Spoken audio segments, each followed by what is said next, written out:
그냥 뒤통수를 그냥 팍 때리는 거예요. 제발 아멘 좀 하라고. 처음으로 기도라는 걸 하게 됐죠. 하나님을 부르셨어요. 하나님을 찾게 됐죠. 아들을 주신 거죠. 아들은 하나님께서 아들인데. 아들을 주셨어요. 내가 내 눈물의 기도로 내 아들은 구원을 얻었노라. 그 음성이 제게 확 들리면서요. 저는 그 자리에서 그냥 벌떡 일어나 버린 거죠. 생사의 갈림길에 선 아들 때문에 생명의 주님을 만난 하나님 감사합니다. 송순복 대표. 그날부터 하나님께만 올인해온 열혈 믿음의 주인공. 송순복 선교사의 올인하는 인생의 비밀을 공개한다.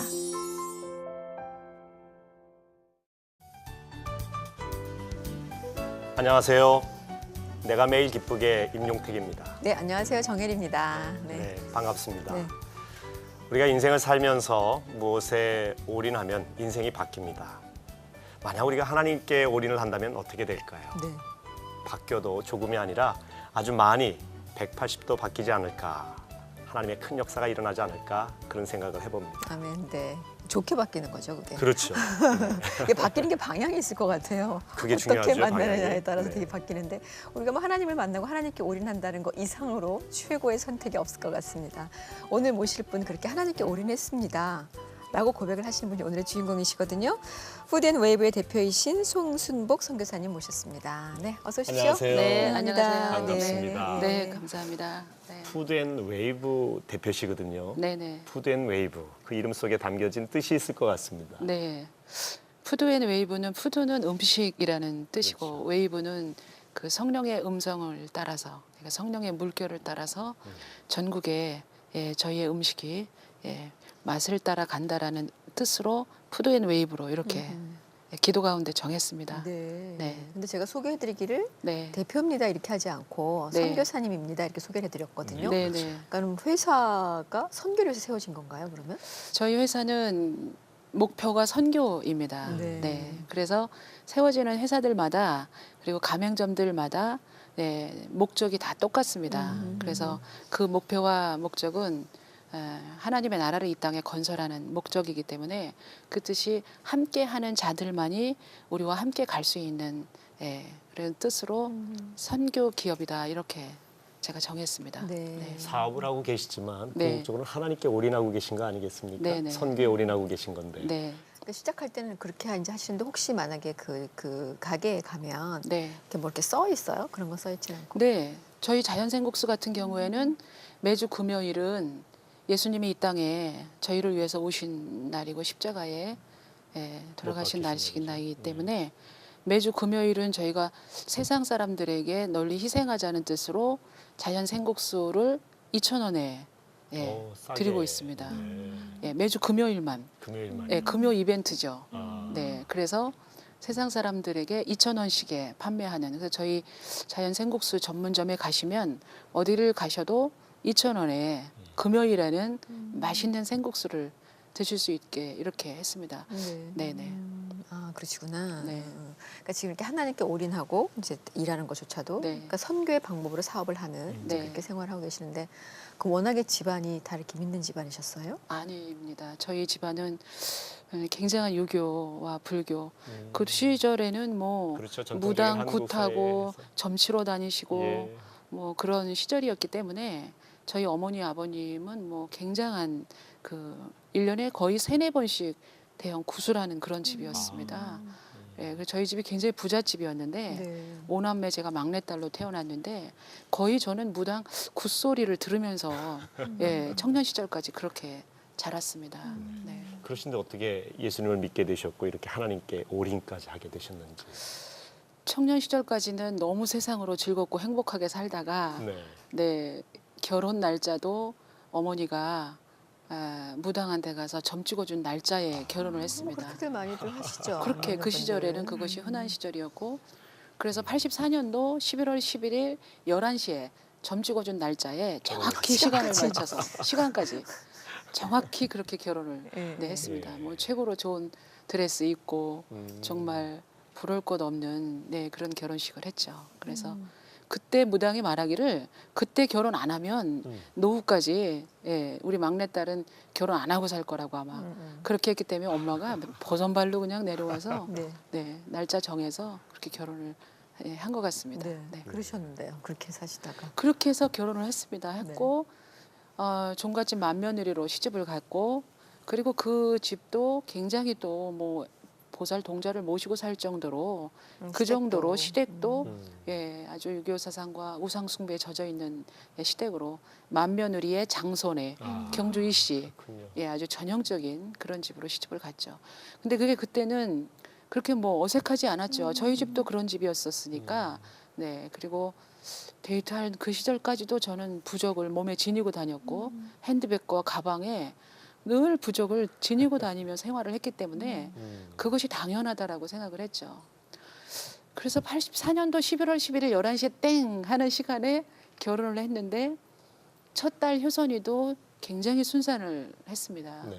했는데 그 뒤로 맏며느리다 보니까 시댁에서 시어머니와 친정은 아들을 원하죠. 굉장히 원했죠. 옛날 네. 분들은 왜냐하면 아들 원하죠. 그 대를 이어야 되는데 첫 딸을 안고 갔으니까 남편도 물론이거니와 아들을 낳아야 되는데 아들이 임신이 안 되는 거예요. 그래서 어머니가 그 비싼 한약을 진짜 몇십 채를 먹었을 거예요. 그리고 뭐 소 지랄을 삶아 먹으면 아들이 난다. 동쪽에다가 벽에를 놓고 새벽 5시에 사랑을 나누면 아들을 난다.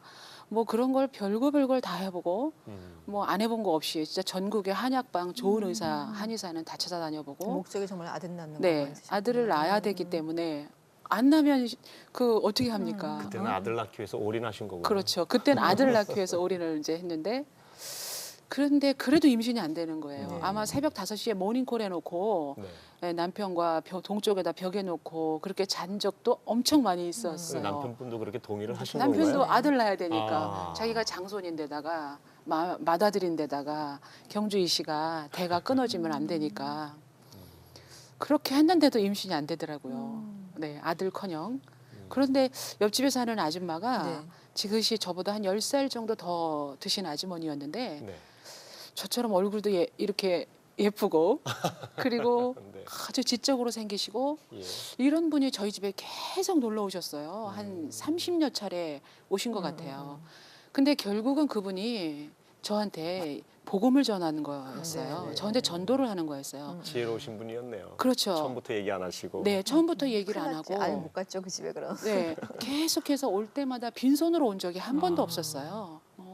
야쿠르트 사와 초콜릿 사와 사탕 사와 효선이가 있었으니까 아기가 있었으니까 첫 딸이 와서 또 기저귀도 빨아주고 아유, 또 널어주기도 하고 얼마나 방 청소도 고마워요. 해주고 그래서 그 아줌마가 친구 아닌 이제 언니와 친했었구나. 같은 네. 그런 분이 되셨는데 어느 날은 비가 부슬부슬 오는데 빈대떡 부쳐가지고 달걀 삶아가지고 그땐 달걀 삶아서 전도하는 게 유행이었어요. 그렇군요. 빈대떡하고 달걀을 삶아가지고 우리 집에 똑똑똑 노크를 한 거예요. 그래서 내가 그때도 뭐 여적 없이 문을 열어주고 아우 어서 오시라고. 그리고 앉아서 비는 밖에 부슬부슬 오는데 거실에서 우리 식탁에 앉아서 빈대떡 먹으면서 이야기하는데 인생의 진지한 대화가 이제 시작이 됐어요. 처음으로. 날씨도 그렇고. 날씨도 네. 그렇고 또 비 오는 그러니까 날에 빈대떡 참 어울리는 네, 것 네. 같은데. 그런데 아줌마가 저한테 하는 얘기가 효선이 엄마는 지금까지 살면서 인생의 어려움이라든가 문제라든가 그런 것이 한 번도 없었느냐. 그런 인생에 대한 질문을 제게 던졌어요. 근데 제가 그때는 아들을 낳아야 되겠다라는 그 강박관념에 네네. 있어서 제가 문제가 있습니다. 돈도 있고 행복한 가정도 있고 친정도 있고 시댁도 있고 다 있는데 한 가지 없는 게 있다 했더니 뭐냐 그래서 아들을 낳아야 됩니다. 저는 필사적으로 아들을 낳아야 됩니다. 제가 그랬거든요. 그랬더니 식탁을 탁 치면서 그러냐는 거예요. 이제 전도의 꺼리를 찾은 거예요, 이분이. 그분이. 그러면서 하시는 말씀이 그거 문제될 게 없다는 거예요. 자기랑 한 번만 자기 따라서 한 번만 시간만 내주면 아들은 그냥 쑥 낳는다는 거예요. 그래요? 그런데 믿져야 본전이라는 생각이 토요일쯤에 드는 거예요. 네네. 그래서 토요일날 전화를 걸었죠. 그래서 아줌마 저희 집에 한번 오셔라. 내가 믿져야 본전인데 한번 따라가 보겠다. 뭐 지금. 별걸 다 해봤는데 그거 뭐 한 번 못 가보겠어요. 그래서 옷도 좋은 거 빼입고 네. 우리 딸도 좋은 꽃가옷 입히고 정말 응?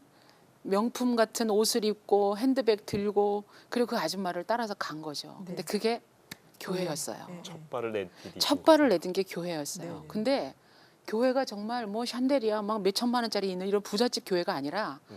아주 가난한 개척교회를 저를 데려간 거예요. 혹시 지하예요? 지하에.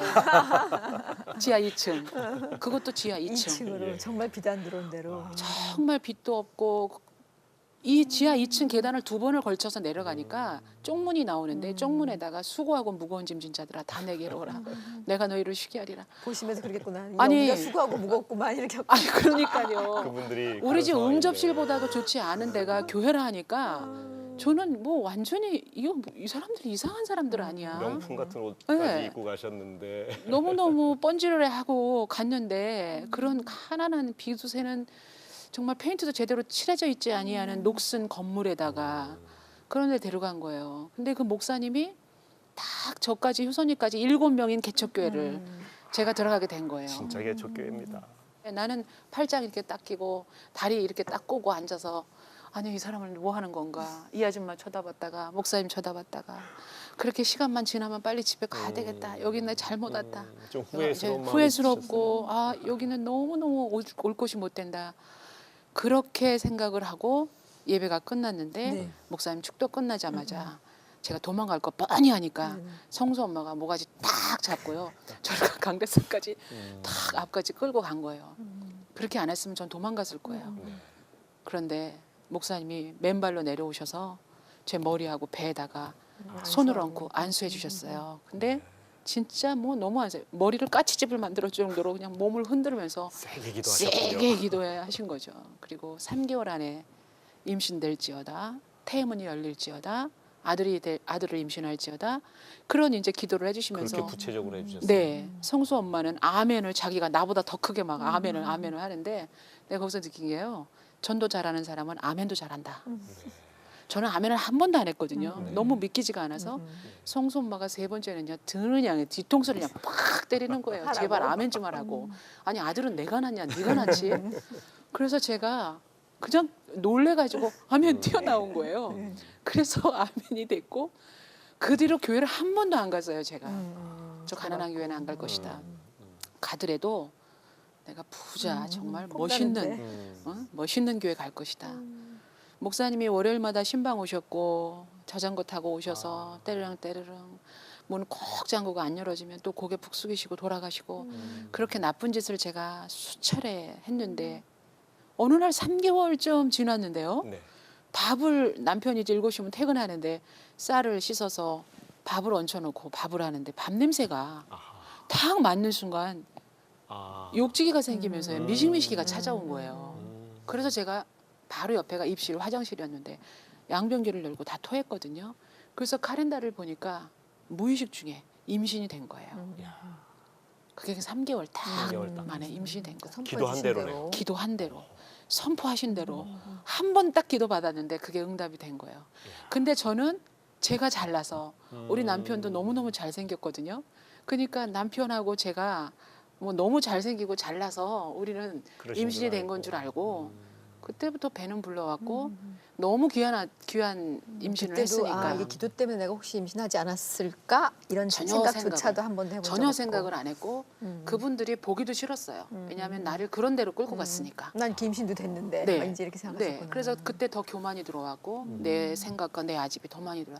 나는 내 방법대로, 내 식대로 이렇게 인생을 살면 난 지금까지도 부족함이 없이 살았는데 너희들이 말하는 그 가난한 하나님 없이도 나는 살 수 있다. 이런 이제 교만과 정말 못된 생각을 가지고 배는 불러왔고 근데 뭐- 아들이야 되잖아. 아들 기다리셨잖아. 아들인데 탁 임신을 할 때요 네. 돼지고기가 그렇게 먹혔어요. 고기가. 첫 딸은 신살구 뭐 신사과 이런 것만 먹었는데 둘째 애가 입덧이 되면서 입덧을 하면서요 먹는 음식 자체가 180 다른 거예요. 아들이구나라고 이건 무조건 느끼셨구나. 아들이다. 아, 그렇게 네, 느끼셨군요. 이거 무조건 아들이다. 엄마한테도 얘기하니까 아들이라 그러고 아들은 고기를 많이 먹는데요. 아마 우리 아들은 제가 임신하고 나서 돼지 몇 마리 먹었을 거예요. 그러니까 이건 아들이다. 네. 무조건 확신하셨군요. 확신을 한 거죠. 그리고 배는 불러왔고 7월 3일 날 이제 양수가 터졌고 그리고 아기를 낳으러 갔는데 산부인과 의사도 그 전날까지도요. 박사님도 아이는 건강하다고 했고 심장 뭐 뇌출혈 아니 모든 것이 다 건강하다고 했어요. 그리고 첫 아이도 굉장히 순산을 했기 때문에 둘째 아이는 더 말할 거 없이 순산할 것이다. 그리고 태어나기 며칠 전에 제게 의사가 하는 말이 아빠가 참 좋아하시겠습니다. 그 말을 주셨어요. 네. 그래서 저는 아들이다. 이건 분명히 그렇게 하고 7월 3일 날 병원에 입원을 했어요. 촉진제를 맞기 시작했는데 그 촉진제는 뭐 3병, 4병, 5병을 맞아도 안 나와. 아이가 나오질 않았어요. 그런데 아이가 머리가 2분의 1은 세상 밖을 향했고 양팔과 양다리는 내 뱃속을 뻗어져 있는 상태에서 양수는 다 터졌고 산소는 두절되어 가고 산모와 아기가 다 어려운 죽음의 문턱까지 이르는 상태까지 가면서 네. 의사와 간호사가 이거 안 되겠다. 그래서 보호자를 SOS로 불러서 수술 설명서에 사인을 받고 양팔과 양다리를 가죽끈으로 묶고 그리고 꺼지를 감은 것을 제 혀에다 끼우고 마취할 수 없는 상황에서 메스를 대고 강제로 살을 찢었습니다.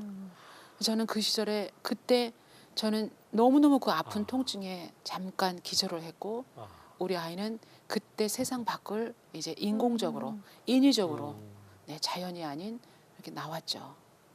근데 그때 이제 우리 남편과 모든 가족들이 옆에서 있었기 때문에 근데 우리 아이가 완전히 피부가 검은 색깔의 피부를 가지고 나왔고 아이는 울지를 못했고 그리고 그 아이는 병명을 뇌출혈이라는 병명을 얻고 이 세상에 나왔죠. 뇌출혈이요. 네. 근데 그런 식물 인간인 아이가 나오면서 아들을 주신 거죠. 하나님께서 아들을 주셨어요. 그리고 나서 저는 이제 눈을 떠보니까 제가 입원실에 누워져 있었고 아이는 인큐베이터 안으로 옮겨져 있더라고요. 제 그 힘든 몸을 괜시히 부축을 한 가운데 아이 인큐베이터 안에 가보니까 눈이 붕대로 감겨져 있었고 산소 마스크가 끼워져 있었고 팔뚝만한 그 조그만 아들에게 호수가 여러 개 꽂혀져 있었어요. 의사가 제게 와서 이 아이는 살 수 없습니다. 뇌출혈이라는 병명을 가지고 나왔고 또한 이렇게 어린 아이에게는 수술을 할 수가 없습니다. 자연적인 치료와 물리치료밖에 할 수가 없는데 이 상황에선 도저히 자기네들은 손을 댈 수가 없는 상황이니까 옛날이니까 더 그랬겠죠. 더군다나 87년도니까요. 그러니까 이 아이를 포기하심이 좋을 것 같습니다. 인공수정도 있고 또 기적이라는 게 있으니까 아이는 또 나오면 됩니다. 도저히 그 아이를 포기할 수가 없는 거예요. 그래서 저는 그때 입원실에 돌아와서 그 바닥에서 그 온몸을 다 바늘로 꼬맨 그 상태에서 그 아픔을 참고 거기서 무릎 꿇어 기도하기 시작했죠. 처음으로 기도라는 걸 하게 됐죠. 하나님을 부르셨네요. 하나님을 찾게 됐죠. 아, 맞다. 성소 엄마가 그렇게 나한테 복음을 전하고 그렇게 예수님을 전하고 그랬던 그분이 내가 매달리게 되는구나. 내가 그분께 매달리면 우리 아이는 살 수 있을 것 같다. 그래서 그런 마음이 들었죠. 그때는 정말 제가 깊은 바다 한가운데에 거센 풍랑 가운데 내가 계속 빠져들어가는 그런 상황에 소설책에서나 봐는 TV에서나 봤던 그런 어려움이 제게 인생에서 처음으로 찾아왔기 때문에 지푸라기 하나라도 잡아야 될 심정이었거든요. 근데 그날 목사님이 제 소식을 듣고 병원에 신방 오신 거예요. 그 목사님이 그 기도해 주신 목사님이. 목사님이. 그리고는 병원 문을 입원 문을 탁 여시고 딱 들어오시는데요. 얼마나 제가 눈물이 쏟아지는지 그 목사님 앞에 가서 그 발 앞에 엎드려서 막 엉금엉금 지금 뭘 기어가서 어떻게 할 수가 없잖아요. 어떻게 할 수가 매달릴 없는 데가 상황에서 발 앞에 엎드려서 고개를 파묻고 고개를 들 수가 없는 거예요. 내가 너무너무 죄송하고 미안하고 목사님께 죽을 죄를 졌기 때문에 그래서 고개를 파묻고 목사님 잘못했습니다. 목사님 죄송합니다. 목사님 제가 너무너무 잘못했습니다. 목사님 저를 도와주십시오. 네, 목사님이 기도해 주셔서 아들을 낳았는데 한 번만 기도해 주시면 저 죽어간 아들이 목사님 살 것 같습니다. 아, 그런 확신도 주셨어요. 네, 그런 확신도 주셨어요. 그래서 목사님이 저를 허구하시면서 눈물로 둘이 펑펑 끌어안고 울면서 자매님 용기를 가지십시오. 예수님은 죽은 나사로도 살리셨고 그때 네. 그렇게 막 말씀하셨어요. 믿기지 아니하는 네. 말씀들을 뭐 처음 듣는 얘기인데. 그때도 막 하시면서 아들은 살 수 있습니다. 하나님은 하십니다. 음. 자매님이 기도하시면 아들은 살 수 있습니다. 제가 어떻게 하면 됩니까? 기도하십시오. 삶을 회개하십시오. 근데 기도 안 하면 바보죠. 그 상황에서. 그렇죠. 아니 어떤 엄마가 기도 안 하겠습니까? 근데 어떤 어떻게 하는지 엄마가 모르지만 하여간 하겠죠. 네, 그죠? 어떤 엄마가 부르짖는 진짜 눈물의 기도를 안 하는 엄마가 없었을 것 같아요. 저가 아니라 자식을 어떤 위해서. 엄마라도 자식이 죽어간다면 그렇죠.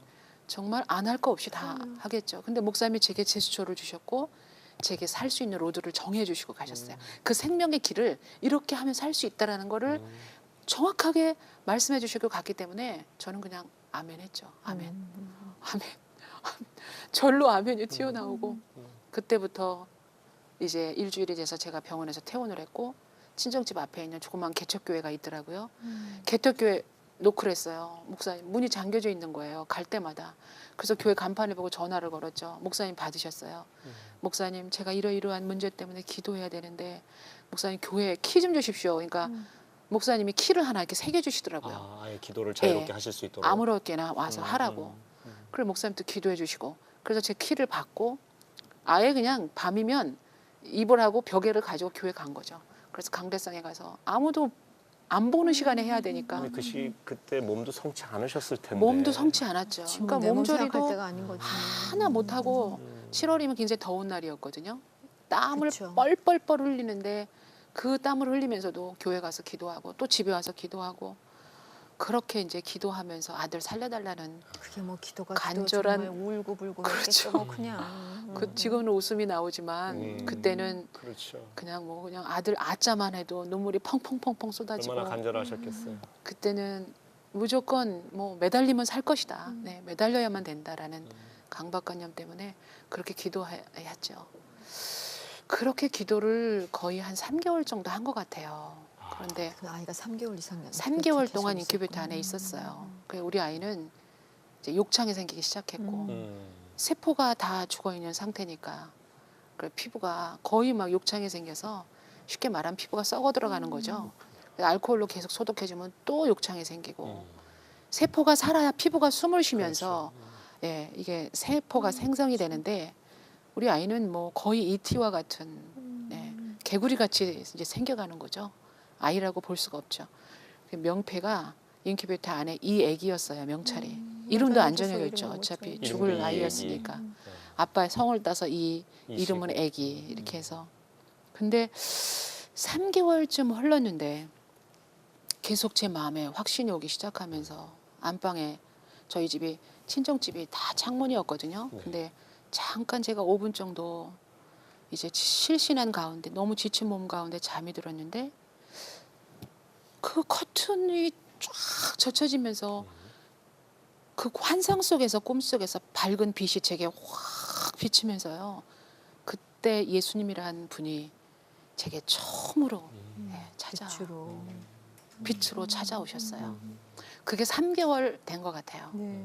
아이는 거의 다 죽어가는 상태고 너무 절박한 상황에서 이제 포기하기 일보 직전에 그 예수님이라는 분이 지금 너무 생생해요. 눈동자는 정말 그 키르기스탄의 이스쿨 호수 같은 그 우리 선교지에 이스쿨 호수가 있거든요. 네. 그 호숫가에 눈동자를 하시고 네. 머리는 다 어깨까지 내리트리신 그분이 노란 머리 색깔이셨고요. 머리셨어요. 옷은 하얀색이셨어요. 그분이 1m도 안 되는 간격에 제게 오셔서 지금도 잊혀지지 않는 그 음성이죠. 사랑하는 딸아, 내가 그 자리에서 일어나거라. 내가 내 눈물의 기도로 내 아들은 구원을 얻었노라. 그 음성이 제게 확 들리면서요. 저는 그 네. 자리에서 그냥 벌떡 일어나 버린 거죠. 그리고 그 빛을 향해서 제가 두 손을 높이 들고 아버지 감사합니다. 하나님 감사합니다. 예수님 감사합니다. 하여튼 있는 없는 발 다 갔다가 감사하다고 감사하다. 고백하시고. 목사님 감사합니다. 네. 목사님 다 감사합니다. 감사합니다. 다 감사합니다. 감사죠. 다 감사합니다. 그리고는 병원 뛰어갔죠. 병원으로 뛰어가서 응급실을 열고 파란 가운을 갈아입고 일회용 장갑을 끼고 아직도 이티와 같이 그렇게 생긴 아들에게 구멍이 있잖아요. 네네. 인큐베이터 안에.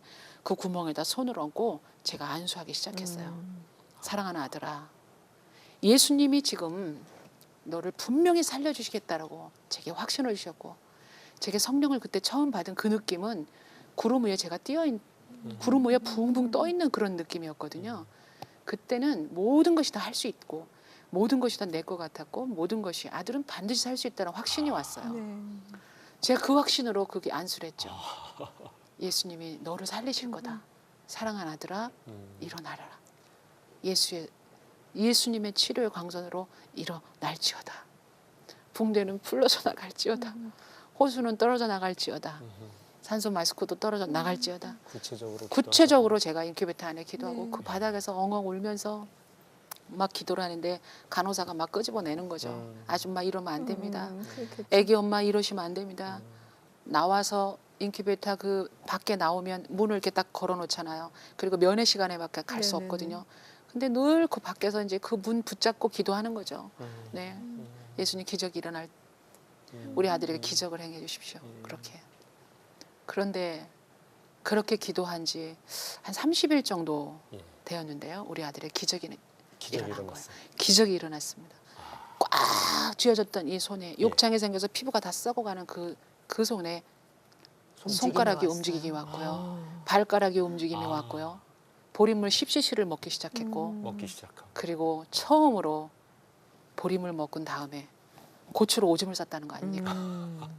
그러면서 우리 아들은 30일 만에 뇌세포가 기하학적으로 수만 개씩 하루에 생성이 되면서 아들은 기적적으로 정상으로 치료가 되었고 아이, 할렐루야. 네, 그 기적 후에 우리 아들은 제가 가슴을 얹고 퇴원을 하게 되었죠. 몇 년 전 얘기예요, 지금 이게? 그게 87년도 7월 4일 날 우리 아들이 태어났거든요. 그러니까 87년도니까 몇 년 전 일이에요. 2012년이니까 25년. 25년.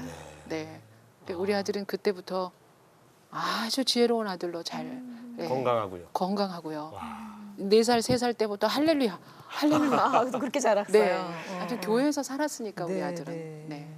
확인을 좀 그 해보셔야 될 생활에 것 궁금한데 같아요. 우리 예, 시청자들도 수련들이. 얼마나 보고 네. 싶어 하실까요? 네. 이 자리에 와 아드님을 계시지 네, 않습니까? 모시도록 하겠습니다. 예.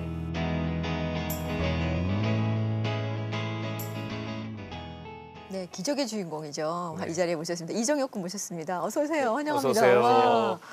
아, 아니 이렇게 커가지고. 키도 크시고 잘 생기셨어요. 예, 반갑습니다. 과거에 그렇게 인큐베이터에서 3개월 이상 아프게 지냈다는 게 믿기지 않을 정도로 네. 기억은 없으시죠? 아, 물론 없겠죠. 그런 얘기를 언제쯤 들었어요? 제가 초등학교 6학년, 중학교 1학년쯤 들었던 것 같아요. 네. 네. 이게 실감 정말 안 났을 것 같아. 보면. 그때 느낌이 어땠어요? 그런 얘기 들었을 때. 그때 제가 돌사진, 그러니까 100일 사진이 없거든요. 네. 그게 궁금해서 이제 엄마한테 물어봤더니 엄마가 그래서 얘기해 주셨는데 솔직히 실감은 나지 않죠. 제 기억엔 없고 이제 분명 얘기로 건강하니까. 들은 거니까. 네. 어머니께서 하나님께서 살려주셨다 이런 말씀도 네. 하셨겠죠, 물론. 네, 당연히 하셨죠. 그때 그런 이야기를 들었을 때 어떤 느낌이셨어요? 솔직히 말해서 그것은 실감이 나지 않았습니다, 절대. 왜냐면 저는 지금 굉장히 건강하고 그리고 제 기억에는 저는 그런 적이 없었으니까. 아팠던 쪽 네. 기억이 없으니까. 네, 그러니까 뭐 실감은 나지 않았죠. 그 정말 하나님께 살려주셨고 굉장히 네. 많이 하나님께서 주신 선물이라는 거를 이제 얘기를 들었잖아요. 네. 그렇지만 그는 이제 엄마가 느꼈던 엄마가 받은 하나님과의 관계고 네.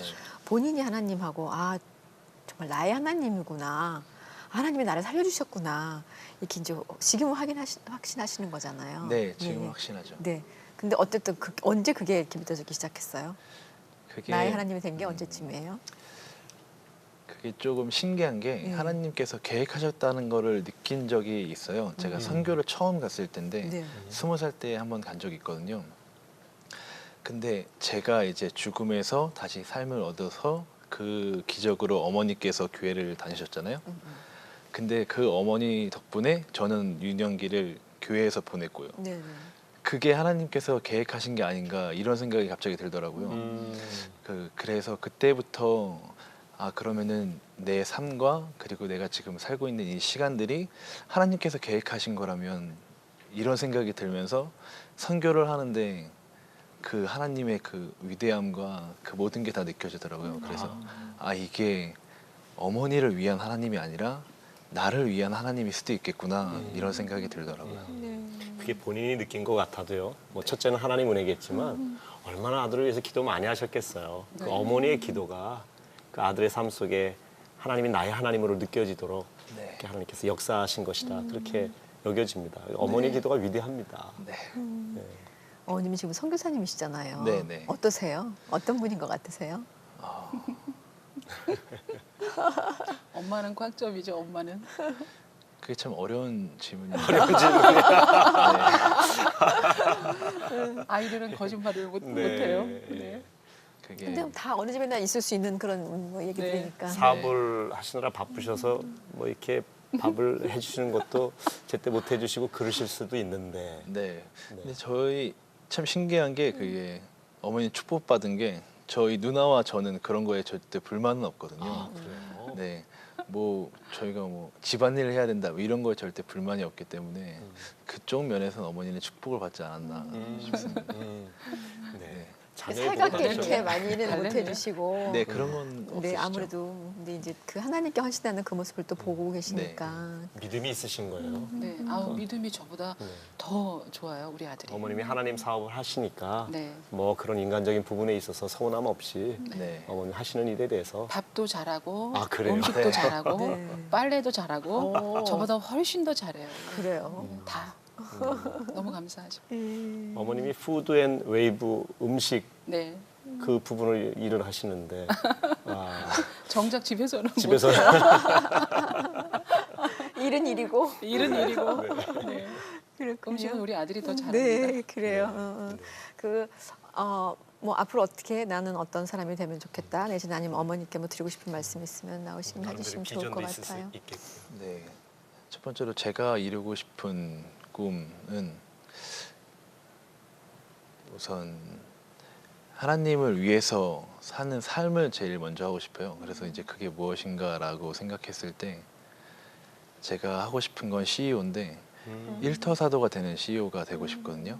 그래서 결과적으로는 학교를 세우고 싶은 꿈이 있는데요. 와, 학교를 네, 근데 그게 이제 가능할지는 잘 모르겠지만 제 꿈은 그렇습니다. 그래서 이제 그렇게 가기의 과정에 있어서에 있는 모든 것들이 다 이루어지고 그게 다 된다면 그런 여건이 된다면 나중에는 이제 학교를 세워서 좀 더 많은 기여를 할 수 있도록 그런 게 제 꿈입니다. 어머니한테 하고 싶은 말씀은 없으세요? 어렸을 때 우리 종혁군을 서 기도도 많이 했고 얼마나 눈물 많이 흘리셨을지 모르는데 하고 싶은 얘기 있을 것 같은데. 네, 최근에 들어서 이제 느끼는 감정인데요. 네. 자, 해마다 다르잖아요. 아들이 어머니에 대해서 생각하는 건. 그렇겠죠. 근데 지금 아들로서 갑자기 안쓰럽다는 생각이 듭니다. 어머니가 네, 그래서 조금 지금까지는 그런 생각이 단 한 번도 한 적은 없지만 이번에 들어서 조금 더 쉬셔야 되지 않을까 그리고 조금 더 건강을 생각하셔야 되지 않을까 이런 생각이 좀 많이 들어서 그런 말씀을 꼭 해드리고 싶고 뭐 다른 부분에서 있어서는 뭐 제가 뭐 드릴 말씀보다 응원밖에 없지 않나 싶습니다. 네. 네. 어머니 눈물 날 것 같으네. 지금도 이렇게 정말 엄마를 안쓰럽게 볼 수 있다는 거는 네. 그 엄마를 어머니로서 이렇게 나이 들어감에 대한 그리고 너무 많은 네. 일을 하면 지쳐감에 대한 맞아요. 안타까운 마음을 갖고 있는 맞아요. 거잖아요. 네. 그러니까 그런 것들 사실 엄마한테 굉장히 큰 힘이죠. 네. 그런 마음을 가져주는 어머니 게. 사랑하는 마음이 가득하다는 걸 느끼게 되네요. 네. 아, 오늘 이렇게 어머니를 위해서 나와주셔서 정말 감사합니다. 네, 감사합니다. 네, 감사합니다. 고맙습니다.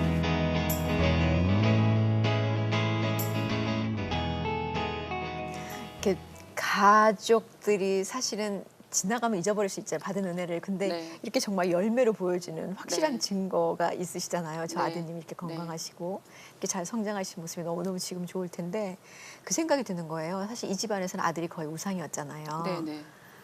선교사님께도 마찬가지고 근데 그 아들을 주셨고 결국은 그 아들을 회복해서 살려주셨는데 네. 그러면 이거를 계기로 가족들이 하나님을 만나게 되신 건가요?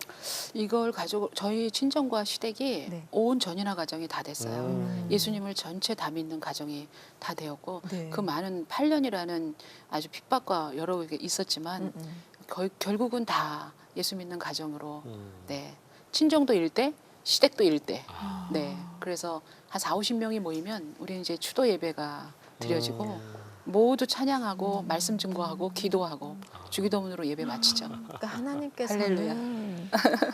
이 많은 사람을 동시에 변화시키려면 이 방법밖에 없었다고 네네. 사역꾼을 생각합니다. 그러신 것 통해서 같습니다. 양가를 그리고 변화시키셨네요. 저를 깨트리기 위해서 네네. 그러신 것 같습니다. 궁극적으로는 제가 워낙 선교사님은- 강했거든요. 계속 3개월 이상을 그렇게 네. 훈련을 시켜서 네네. 지금 선교사님이시잖아요. 네네. 신학도 하신 거죠. 네네. 신학을 하시게 된 계기가 있으실 것 같아요. 사업을 하시다가 신학을 하셨는데. 네, 제가 신학은 제가 중간에 이제 유방암 수술을 2번을 암 수술도 했습니다. 하셨어요. 암 수술을. 어. 네, 굉장히 하나님 열심히 믿는데도 불구하고 네, 유방암이 하나님 믿는다고 암 안 걸리나요? 그러니까요. 그런데 2번 수술을 하면서 첫 번째 수술했는데도 그것을 순종을 못 알았고 두 번째 수술하면서 아하 신학을 해야 되겠다. 많은 분들이 제게 주의 길을 가야 될 사역자의 사명이 있다라고 했는데 저도 이제 그 응답을 받았고 입원실에서 응답을 받았어요. 두 번째 받으셨어요? 수술에서 항암제를 48번을 맞고 머리가 다 빠지고 나고 그 고통과 환란 가운데서 피주머니를 차고 제가 신학교에 가서 원서를 쓰고 그리고 신학교 대학원 2개를 동시에 네, 공부를 하면서 그때부터 이제 본격적인 제 사역을 항암 치료를 과정에 받으시면서 시작하셨네요. 계속 신학 공부를 받으면서도 제가 신학교를 다녔습니다. 말리지 대단하십니다. 않았어요? 주변에서 너가 지금 너희- 몸이 이런데. 그렇죠. 우리 남편이고 그땐 제가 예수에 미친 여자였었으니까 뭐 예수에 미쳐도 보통 미친 사람이 아니었었으니까 지금은 편하게 신앙생활하는 거죠. 제가 지금 그때는 거의 있는 재산 몽땅 다 하나님께 다 드리고 시아버님이 해주신 뭐 폐물을 비롯해서 뭐 몽땅 교회에다 다 갖다 드리니까 뭐 야구방망이로 만든 것부터 시작해서 이로 말로 다 표현할 수가 그런 없죠. 과정에서. 그런 과정에서. 네, 그러니까 제가 성전 건축 작정을 했는데 뭐 드릴 돈이 없으니까 네, 유방암 수술 2번 받으면서 보험 진단금 나온 거 다 또 건축원금으로 다 그걸 드리고 건축원금으로 네, 드리셨어요. 하여튼 그런 역경과 환란 가운데서 사역은 시작이 됐습니다. 당연히 옆에서는 뭐라 했을 상황이었네요. 그렇죠. 심지어는 몸을 팔아서 그 다 치료도 받아야 되고 하는데 1원짜리까지 다 톡톡 털어가지고 애들 교육보험까지 다 해약해서 다 교회에다가 다 갖다 내니까. 아니, 교육은 시켜야 되잖아요. 왜 교회 건축해야 되니까. 근데 그때 다 믿으실 때 아니에요? 아니죠, 안 아니죠. 믿으실 때. 우리 남편이 믿음이 그때는 거의 안 믿으실 별로 때고. 없을 때였죠. 교회는 다니시고. 난리 나셨겠네. 나가긴 나갔지만 올인하지 못했을 때. 근데 저는 예수님을 믿은 처음 3개월부터 올인한 것 같아요. 그렇군요. 예수 믿은 지 3개월 만에 전 재산을 몽땅 올인했어요. 저는 3개월 만에. 3개월 만에. 분란이 난리가 아니었겠는데요. 그렇죠. 그로부터 8년 동안 고통을 받은 거죠. 그렇군요. 뭐 땅 문서며 뭐 다 갖다 드렸으니까요. 교회에다. 지금 건강은 되게 좋아 보이시거든요. 예. 건강 굉장히 좋습니다. 주님이 데려가실 때까지 예. 네, 건강하게 사역하다가 네, 지금은 운동도 많이 하고요. 네. 네, 건강 좋습니다. 그러시군요. 주님이 주신 거죠. 신학을 하시고 네, 결국 이 길을 가야 되겠다 해서 그러면 지금 그 사업 하시는 거는 그 후에 네, 그 그 후에 후에 사업. 뒤에 사업을 그 후에 하시고. 이제 아예 이거는 그래서 그렇죠. 선교지다라고 이제 표명을 하시는 거고. 근데 사업이라는 게 우리가 정말 주님께 올인하고 살지만 사업이라는 게 될 때도 있고 안 될 때도 있고 되게 많이 네. 힘들 때가 많이 있잖아요. 아, 그럼요. 잘 되셨어요? 계속? 사업은 500만 원 가지고 시작했습니다. 예, 왜냐하면 그때 시댁과 친정이 다 저를 외면할 때니까 돈만 주면 교회다 갔다가 다 올인하니까 돈을 안 주는 거죠. 양쪽 집 다. 네. 그러니까 남편 퇴직금 500만 원, 498만 원. 퇴직금도 쓴다고 남편을 좋아했겠네. 예, 그거 가지고 남편은 이제 사업은 해야 되겠다라는 사업이니까. 욕심은 있었죠. 사업이니까. 근데 그때 하나님이 제게 세계적인 선교 기업을 주겠다고 분명히 말씀하셨거든요. 기도 가운데 응답을 작정 받으셨어요? 예배 가운데. 작정 기도 가운데 그 응답을 받았죠. 그래서 500만 원 가지고 5평부터 하나산업이라는 기업을 시작하게 된 거죠. 처음부터 푸덴웨이가 아니라 네, 하나산업을 시작했죠. 시작하셨군요. 하나산업은 주방 가구업체. 3년마다 하나님이 부흥시켜 주셨고요. 그리고 11조가 네, 5만 원 갖고 시작했는데 거의 11조 2천만 원 목표를 달성할 정도로 하나님이 11조가 기적을 2천만 원. 일으키셨죠. 네. IMF 때 우리가 1억 8천만 원 정도 다 뜯겼거든요. 근데 그때 하나님이 오히려 다시 성장시켜 주셔서 IMF 3년 후가 더 복을 받은 것 같아요. 하여튼 10년 벌 돈을 다 버는 것 같아요. 그때.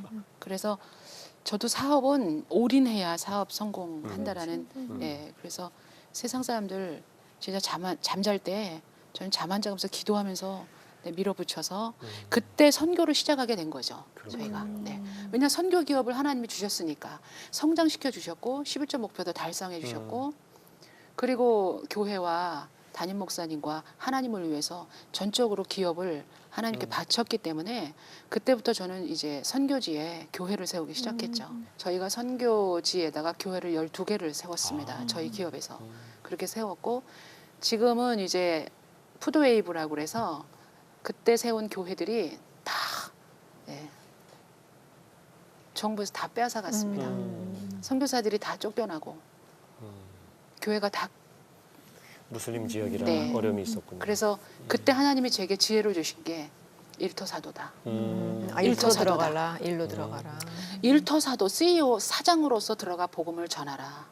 그걸 강력하게 제게 주셔서 그게 8년 전이거든요. 네. 8년 전부터 우리가 중국 땅에다가 예, 기업을 세우기 시작했죠. 5평도 안 되는 가게에다가 예, 김밥집부터 시작했죠. 김밥집을 세웠더니 하루에 500줄 이상 대박이 터진 거예요. 중국에서. 중국에서. 중국 사람들이 김밥을 좋아하나 봐요. 김밥 좋아하고 돈가스 좋아하고 라면 좋아하고요. 그래요. 그게 히트가 된 거죠. 그래서 그 기업에 5개 교회를 연결해 드렸어요. 제가. 그래서 5개 교회가 기업을 통해서 살아나는데 그게 16분점까지 나갔습니다. 어떻게 중국에. 지역에 있는 중국 지역에 있는 네, 중국 교회들인가요? 지역에. 그것도 공산국가이기 때문에 네네. 저희가 선교 사역이 선교 기업을 세우기 시작하면서 500개 교회 중에 150개 교회가 런칭되어 있습니다. 전국에 있는 교회들이 네, 우리 가맹점에 진입할 수가 있고 저는 전국의 각 도시에 직영점을 세우는데 그 직영점은 교회여야 됩니다. 네. 그래서 그 교회를 통해서 나가는 그 도시에 나가는 직영 가맹점들은 가맹점들의 그 선교비가 그 직영점 교회로 들어갑니다. 그래서 전국에 교회를 세우고 이 가맹점들을 통해서 네, 어려운 교회들이 없어지고 그리고 영과 육이 부자가 되어지는 성도들이 되었으면 좋겠고요. 영과 육이 부자가 되는 교회가 다 되었으면 참 좋겠습니다. 아, 기가 막힌 방법인데요. 교회를 이 자립할 네. 수 있도록 해주는 네. 너무나 귀한 왜냐면 특히 방법입니다. 일터를 세워주는 지역교회가 거죠. 특별히 어려운 곳이 너무나 많이 많습니다. 있잖아요. 네, 그것 그렇죠. 때문에 진짜 뭐 네. 목사님들 네. 사모님들 경제적으로 얼마나 어렵다 보니까 힘드신지. 목회 사역에 네. 전념 못하고 그런데 네, 참 그렇죠. 귀하네요. 네. 지금 저희 전국에 그렇게 진입하는 교회와 목회자님들이 굉장히 많으십니다. 아, 그러세요. 저희는 가맹비가 전혀 없고요. 음. 네, 그래서 자연생국수 같은 경우에는 12평이면 본인이 가게는 얻지만 3,500만 원이면 창업이 다 끝나버립니다. 오픈까지. 그래요. 네, 그렇기 때문에 직영점은 반드시 교회가 돼야 되고 그리고 가맹점들은 평신도가 돼야 되는데 그 가맹점들이 들어올 때마다 선교비를 이제 직영점 교회를 돕고요. 그리고 그리고- 이를테면 가맹비 같은 거를 이제 그렇게 선교비로 내게 하는 그렇죠. 거네요. 그죠? 네, 네. 그렇게 하고 CTS와 함께하는 우리 성경적 프랜차이즈가 되면 저희가 기업을 세울 때마다 CTS에 이제 또 선교 헌금을 드려지게 되는 거죠.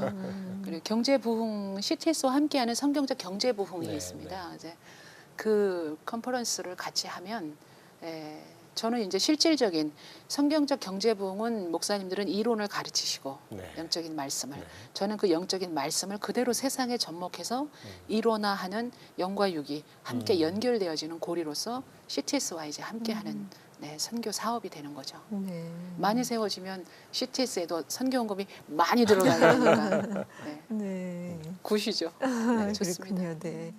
기도 제목을 좀 말씀해 주세요. 아, 네. 뭐 지금 말씀하시기도 했는데 좀 더 네, 구체적으로. 기도 제목은 이 땅에 어려운 교회들이 없었으면 좋겠고요. 문선명 같은 그런 뭐 교단도 그 많은 기업을 이루고 했는데 우리 개신교회가 제가 모델이 되어서 이 땅에 정말 크리스찬 성경적 기업이 수백 개 수천 개가 세워지기를 간절히 원합니다. 네, 그런 기업들이 세워지기 위해서 기도를 부탁드립니다. 알겠습니다. 예. 네. 건강하셔야죠. 건강해야 일을 네. 하죠. 네, 네. 아들도 염려하는데. 아, 네. 네, 감사합니다. 예, 그래 오늘 귀한 말씀 고맙습니다. 감사합니다. 네, 네. 감사합니다. 네, 감사합니다. 네. 어떤 분이 이런 말씀을 하십니다. 우리가 불가항력적인 상황에 부딪힐 때 하나님께서 등장하신다는 신호다. 이 송 선교사님의 말씀을 들으면서 어려울 때, 불가항력적일 때 하나님께서 등장하신 네. 것 같아요. 네, 아멘. 네. 그리고 그럴 때마다 하나님께 올인하셨습니다. 네. 놀라운 역사를 경험하셨는데 우리 인생도 올인하면 놀라운 변화와 역사를 경험하게 될 겁니다. 지금 혹시 올인하고 있는 그것이 무엇인지, 혹시 명예나 돈이나 뭐 어떤 인기나 어떤 풍요로운 무엇인가가 아닌지, 정말 내가 하나님께 올인하고 있는지 다시 한번 생각해 봤으면 좋겠어요. 왜냐하면 하나님께서는 이미 우리한테 올인하셨거든요. 그렇죠. 예, 올인을 이미 받고 있는 우리들이 네, 응답을 해야 될 때인 것 같습니다. 네. 네. 오늘 함께 해주셔서 감사드리고 오늘 여기까지고요. 여러분 참여 기다리고요. 저희는 다음 주에 또 다시 오도록 하겠습니다. 안녕히 계세요. 안녕히 계세요.